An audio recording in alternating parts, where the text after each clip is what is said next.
When we experience sudden pain or intense fright, our immediate biological instinct is to seek out a trusted figure for safety.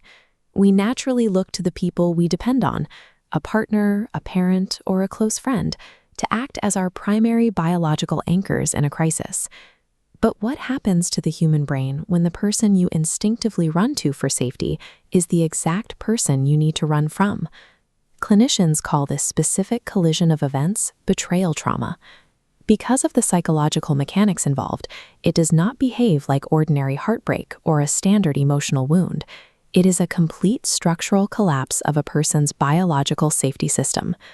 The mental aftermath is exhausting. You might replay details for months, hunting for the exact moment you should have known.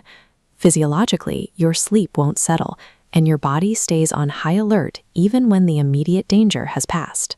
Socially, you start bracing for bad news, maintaining strict hypervigilance even inside new, low-risk relationships.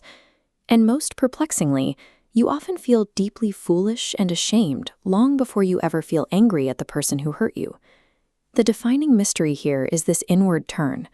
A broken trust causes you to completely lose confidence in your own ability to read other people. To understand why betrayal trauma differs from incident-based PTSD, we can look at this animated diagram of a standard coping mechanism called co-regulation. It shows a steady, healthy transfer of energy. In normal trauma, an outside threat strikes, and you borrow the calm of a trusted external figure to safely disperse that emotional impact. The devastating paradox of betrayal is that the attachment figure and the external threat are the exact same entity.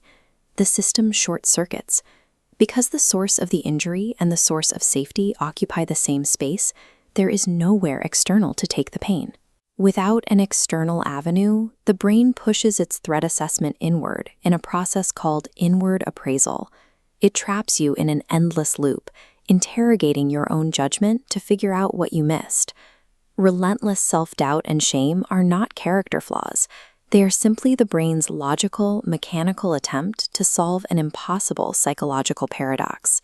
Understanding the mechanical cause of this trauma changes exactly how it must be treated.